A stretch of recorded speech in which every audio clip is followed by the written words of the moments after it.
Hi guys, once again welcome to my channel smart study. आप लोगों का smart study channel में स्वागत है। दोस्तों, हम इस वीडियो में लाए हैं आप लोगों के लिए एयरफोर्स एग्ज़ाम के लिए मोस्ट इम्पॉर्टेंट फिजिक्स के क्वेश्चन। तो फ्रेंड, चलिए हम अपना वीडियो स्टार्ट करते हैं। दोस्तों, हमारा पहला क्वेश्चन है, न्यूटन के गति का प्रथम नियम व्यक्त करता है। तो फ्रेंड, न्यूटन के गति का पहला नियम आपको क्या बताता है? तो फ्रेंड, पहले न्यूटन के गति का पहला नियम देखते हैं। तो फ्रेंड, न्यूटन के गति के पहले नियम के अनुसार यदि कोई वस्तु विरामावस्था में है तो वह विरामावस्था में ही रहेगी, और फ्रेंड यदि कोई वस्तु गतिमान की अवस्था में है तो वह गतिमान की ही अवस्था में रहेगी जब तक कि उस पर कोई बाह्य बल ना लगाया गया हो।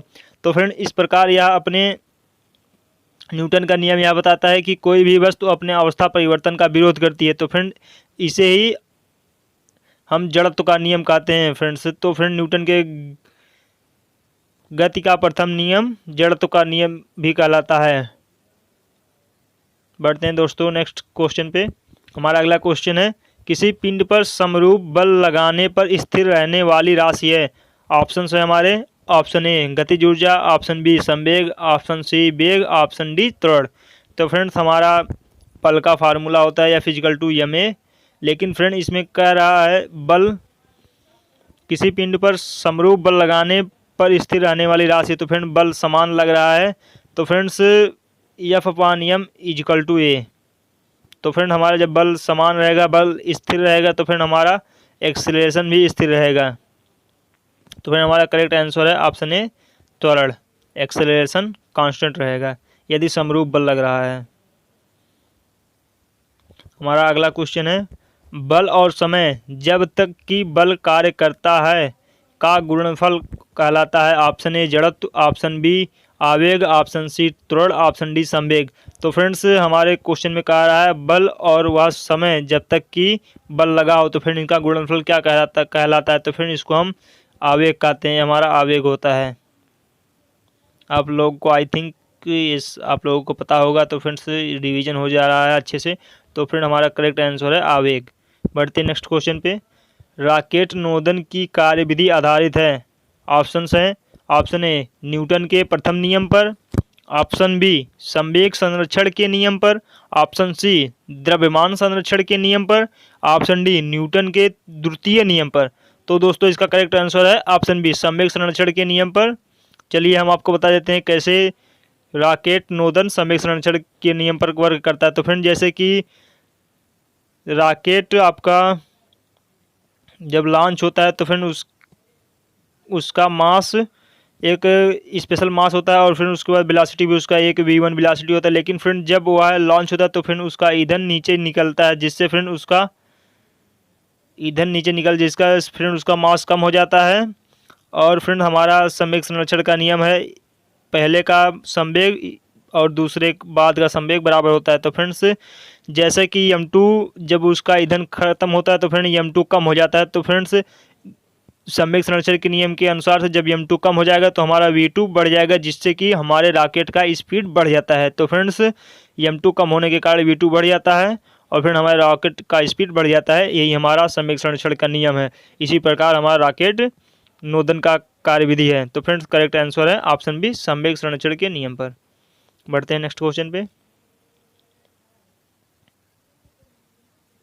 हमारा अगला क्वेश्चन है, एक घोड़ा गाड़ी को खींचता है तो जो बल घोड़े को आगे बढ़ाने में सहायता करता है वह बल लगाया जाता है। गाड़ी द्वारा घोड़े पर, पृथ्वी द्वारा घोड़े पर, ऑप्शन सी पृथ्वी द्वारा गाड़ी पर, गाड़ी द्वारा पृथ्वी पर। तो फ्रेंड्स, इसका करेक्ट आंसर हो जाएगा हमारा पृथ्वी द्वारा घोड़े पर।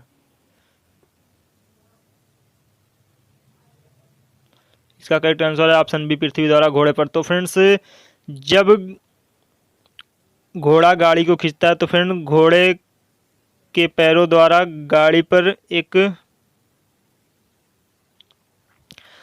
घोड़ा अपने पैरों द्वारा पृथ्वी को पीछे ढकेलता है, और यही रिएक्शन फोर्स न्यूटन के तीसरे नियम के अनुसार पृथ्वी घोड़े पर लगाता है, जिससे कि फ्रेंड्स घोड़ा गाड़ी को लेकर आगे बढ़ जाता है। फ्रेंड्स, यह पृथ्वी द्वारा घोड़े पर लगाया गया बल ही घोड़े को गाड़ी खींचने में सहायता प्रदान करता है। तो फ्रेंड्स, बढ़ते हैं नेक्स्ट क्वेश्चन पे।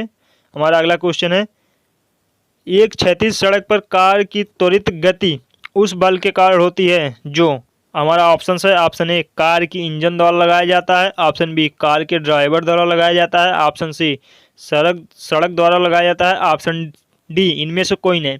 तो friends same to same question हमारे अगले पिछले क्वेश्चन की तरह, इसका करेक्ट आंसर हो जाएगा सड़क द्वारा लगाया जाता है।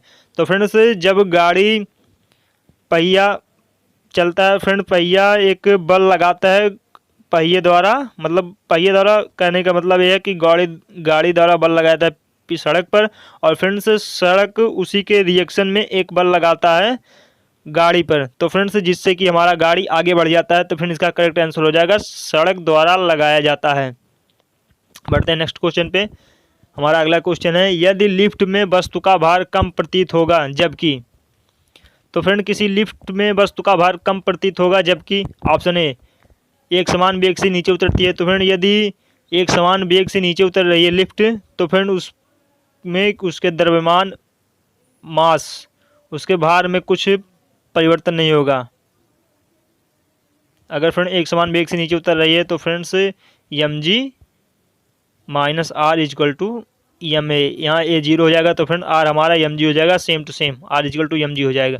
और फ्रेंड्स यदि हमारे एक समान वेग से ऊपर जा रहा है तब भी फ्रेंड्स उसमें कुछ नहीं परिवर्तन होगा उसके भार में, लेकिन फ्रेंड्स यदि हमारा एक त्वरण के साथ ऊपर जा रहा है, तो फ्रेंड्स जब ऊपर जाएगा तो friends R minus M G equal to M A, तो फ्रेंड हमारा आर हो जाएगा M ji minus M G plus A, जिससे फ्रेंड्स हम देख रहे हैं कि हमारा भार बढ़ रहा है यदि एक त्वरण से ऊपर जा रहा है। लेकिन फ्रेंड्स हमारा लास्ट ऑप्शन डी है, तो फ्रेंड्स यदि मंदन के साथ ऊपर जा रहा है तो friend R minus M G equal to M A, friend minus A होगा, तो फ्रेंड यहाँ माइनस ए हो जाएगा क्योंकि फ्रेंड यहाँ मंदन है, तो मंदन माइनस एक्सेलरेशन होता है, तो फ्रेंड वो आर हो जाएगा हमारा एम जी माइनस ए, जिससे फ्रेंड हम देख पा रहे हैं कि हमारा वेट घट जा रहा है। तो फ्रेंड हमारा करेक्ट आंसर हो जाएगा ऑप्शन डी।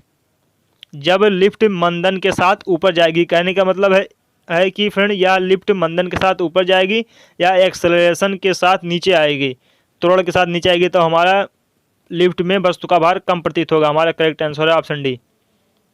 हमारा अगला क्वेश्चन है, एक पिंड पर कार्यरत बल उसके वेग के समानुपाती होता है पिंड का वेग। तो फ्रेंड कह रहा है एक पिंड पर कार्यरत बल उसके वेग के समानुपाती होता है, कहा है एफ व्युत्क्रमानुपाती, सॉरी फ्रेंड व्युत्क्रमानुपाती कहा, तो फ्रेंड या फिर डायरेक्टली प्रोपोर्शनल टू 1/b, तो हमारा हो जाएगा एफ इक्वल टू k/b। यहाँ एक कांस्टेंट लग जाता है जब हम प्रोपोर्शनलिटी को हटाते हैं, तो फ्रेंड हमारा हो जाएगा एफ फ्रेंड्स हम जानते हैं F equal to M a equal to k/v। तो फ्रेंड यहाँ तक हो गया। उसके बाद एम ए को फ्रेंड हम dv/dt लिख सकते हैं, हो जाएगा इक्वल टू k/v। तो दोस्तों आप इसे देखिएगा, उसके बाद हम बढ़ते हैं फिर दोबारा को सॉल्व करेंगे। तो एम ए को हम लिखे थे dv/dt इक्वल टू k/v। तो फ्रेंड्स हमारा तिरक गुणा हो जाएगा, तो फ्रेंड हो जाएगा m v d t dv equal to k/dt। तो दोस्तों जब हम यहाँ से करेंगे तो हमारा हो जाएगा, इंटीग्रेशन करेंगे mv²/2 इक्वल टू kt। हमको एक बार फिर हटाना पड़ेगा, तो mv² equal to 2kt, v² equal to 2k/m into t. दोस्तों यहाँ देख रहे हैं कि 2k/m हमारा एक कांस्टेंट है, तो हमारा हो जाएगा v² directly proportional to t. तो फ्रेंड हमारा v हो जाएगा v directly proportional to √t। तो हमारा करेक्ट आंसर हो जाएगा v directly proportional to √t। तो फ्रेंड समय के वर्गमूल के अनुक्रमानुपाती होगा। हमारे करेक्ट आंसर है ऑप्शन नंबर डी। तो दोस्तों इसी प्रकार हमने आपको कुछ क्वेश्चन सॉल्व कराए हैं। दोस्तों आप हमारे साथ जुड़े रहिए ताकि आपका अच्छे से अच्छे क्वेश्चन का प्रैक्टिस सेट कर सके, जो कि एग्जाम में फंस आ सके। तो फ्रेंड चलिए मिलते हैं नेक्स्ट वीडियो में।